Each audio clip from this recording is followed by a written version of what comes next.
Today I'm going to show you two step-by-step tutorials of exercises that primarily target the brachioradialis. This is that big hunk of meat on the outside of your forearm, and unlike the brachialis and unlike the biceps, the brachioradialis is really heavily biased with hammer curl variations. So although those other two muscles are going to be involved, no doubt about it, if you really want to grow that big chunk of meat on your forearm, both of these exercises actually are going to be fantastic options for that. Okay, so first the setup, then the execution. Setup is pivotal because the execution, people just want to skip over like how to set things up. They just want to get straight into the movement, straight into the motion. But in reality, probably 80 to 90% of the work is done in the setup, right? So we're going to spend a lot of time on that, and then we'll talk a couple things about execution. So just to let this play for a second, I'm going to go over step by step exactly kind of how you want to go about setting this up. So the first thing is you want to set a pulley around the height of a bench and set the bench approximately, 70 to 90 degrees from the floor. Anywhere like that is going to be a good starting position.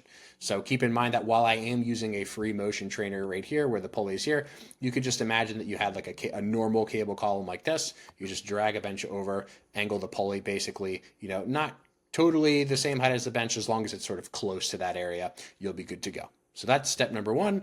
And then step number two, again, you have this angle of the bench, which if this were 90 from the floor, this is again, maybe 20 degrees off from that, 70-ish degrees. And that is super important because it's going to be, as we'll talk about later, important for the stability of the exercise itself.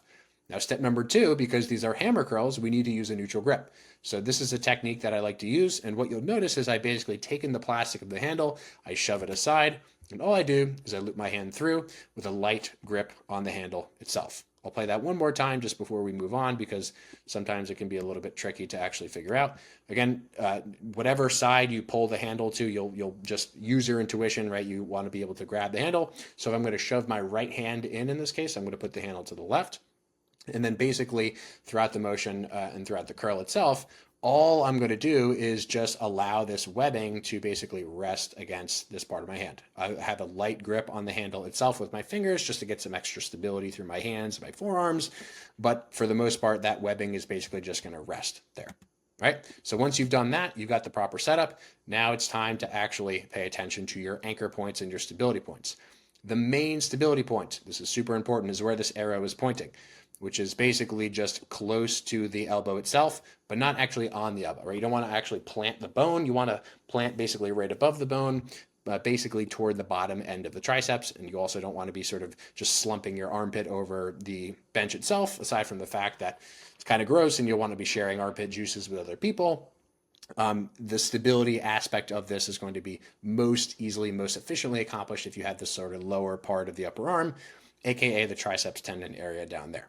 Now, in addition to that, and just by the way, make sure that that doesn't change through the whole exercise, because a lot of people will have this set up nicely to begin with, and then they'll pull up, they'll pull their shoulder up, they'll pull their arm sideways, do all sorts of weird stuff. You just want to make sure that this is locked in, because so many things about execution just get easy, and basically you can just thoughtlessly, perfectly execute the exercise as long as you're super stable and locked in that way. And then finally, you want to basically make sure that your opposite hand, the hand that is not working, is pressed into the bench, right? Because part of what this resistance is doing here is it's actually trying to pull your entire body forward. And so if something is trying to pull you forward, what you need to do is you need something to push you back, and the bench itself, just pushing into the bench just lightly. You don't need to be too crazy about it. That will do the trick. So those are the main steps. It's super simple once you have the setup down.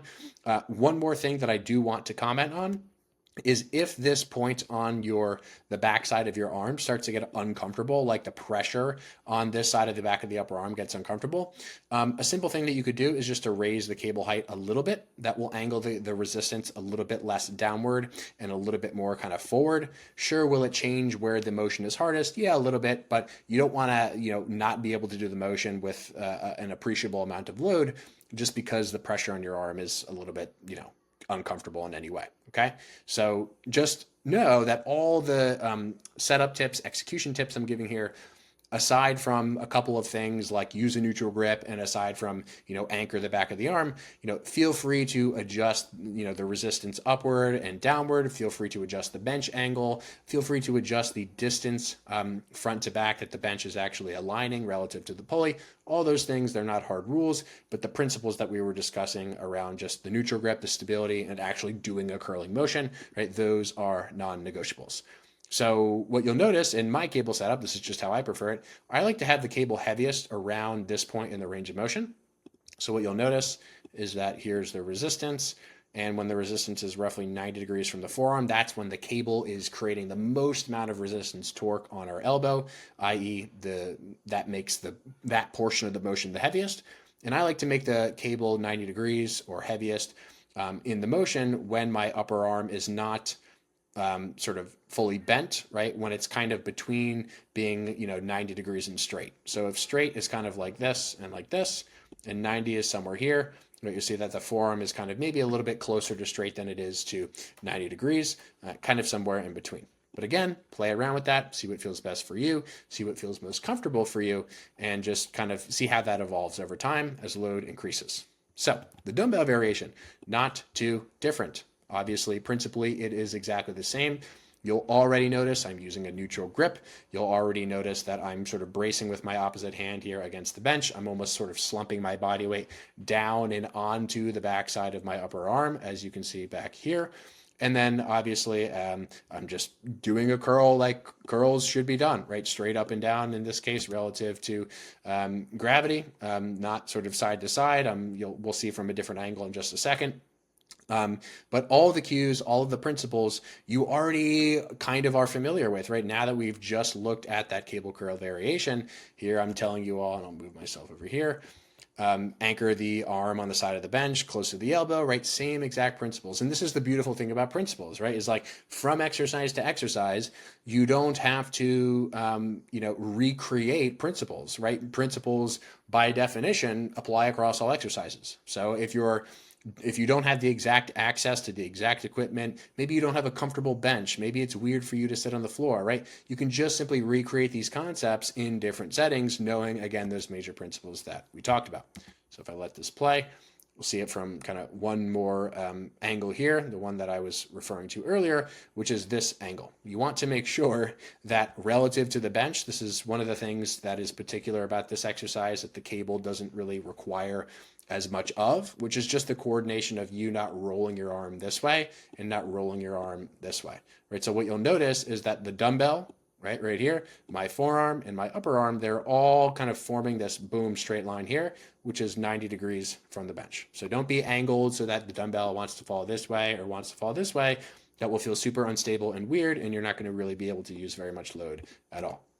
So other than that, those are the major setup and execution principles. And the last thing that I'll go over in comparison to the other variation is that I have made this exercise a little bit heavier in the more lengthened elbow straightened position, right? So here is kind of, if you envision the dumbbell, that's not a good color to use. Here's where the dumbbell would be heaviest, right? So here is where my forearm, actually, I'll just zoom to that portion of the exercise so you can all see it. Boom, right there. So in this case, just for those of you who kind of really want to understand this resistance stuff, here's that resistance of the dumbbell. That resistance is forming a 90-degree angle with the forearm. So my elbow in this case is a little bit more straight than it was in the cable variation when the resistance is heaviest. So we could say that this will challenge the brachioradialis specifically when it's a little bit more lengthened, but probably not meaningfully more lengthened. If I wanted to make this heavier in a shorter position, what I would have to do is I would have to maybe tip my entire body more forward this way so that my upper arm was kind of more maybe sitting, farther basically over top of the bench.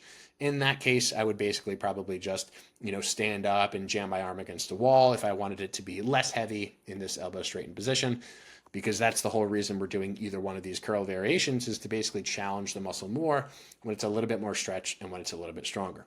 The final thing that I'll say about this particular variation is play around with the grip here, but obviously neutral, as we mentioned, at least as a starting point. You can play around with a few degrees of rotation there, but just make sure that your hand is kind of braced up the top of the dumbbell, right? You don't want to be sort of struggling to basically just squeeze the dumbbell and for it not to slide downward this way. So I basically just like to put my thumb and the side of my index finger up underneath of that top side of the dumbbell. And that will allow for you, much like we discussed with the handle variation, to not have to really worry too much about coordination within the hand and the forearm and all that other stuff. So if you didn't know, these videos, both of them were actually taken directly from my exercise library. I have over 320 tutorials, over 170 of which have been added since launch through member requests. So you'll get access to over 300 exercise tutorials, just like the ones that you see here in short form, obviously, not on YouTube. They're all about 30 to 35 seconds long. And if there isn't a tutorial that you want in the library, you can just request it and I will film it and add it to the library. And perhaps that exercise may even make it onto YouTube as this one did. Both of these videos were from member requests. So thanks everyone for watching. If you have any other tutorial requests, exercises you want me to go over in this style, in this format, where I'm going through things step by step, please drop a comment below and let me know which exercises you want me to cover next.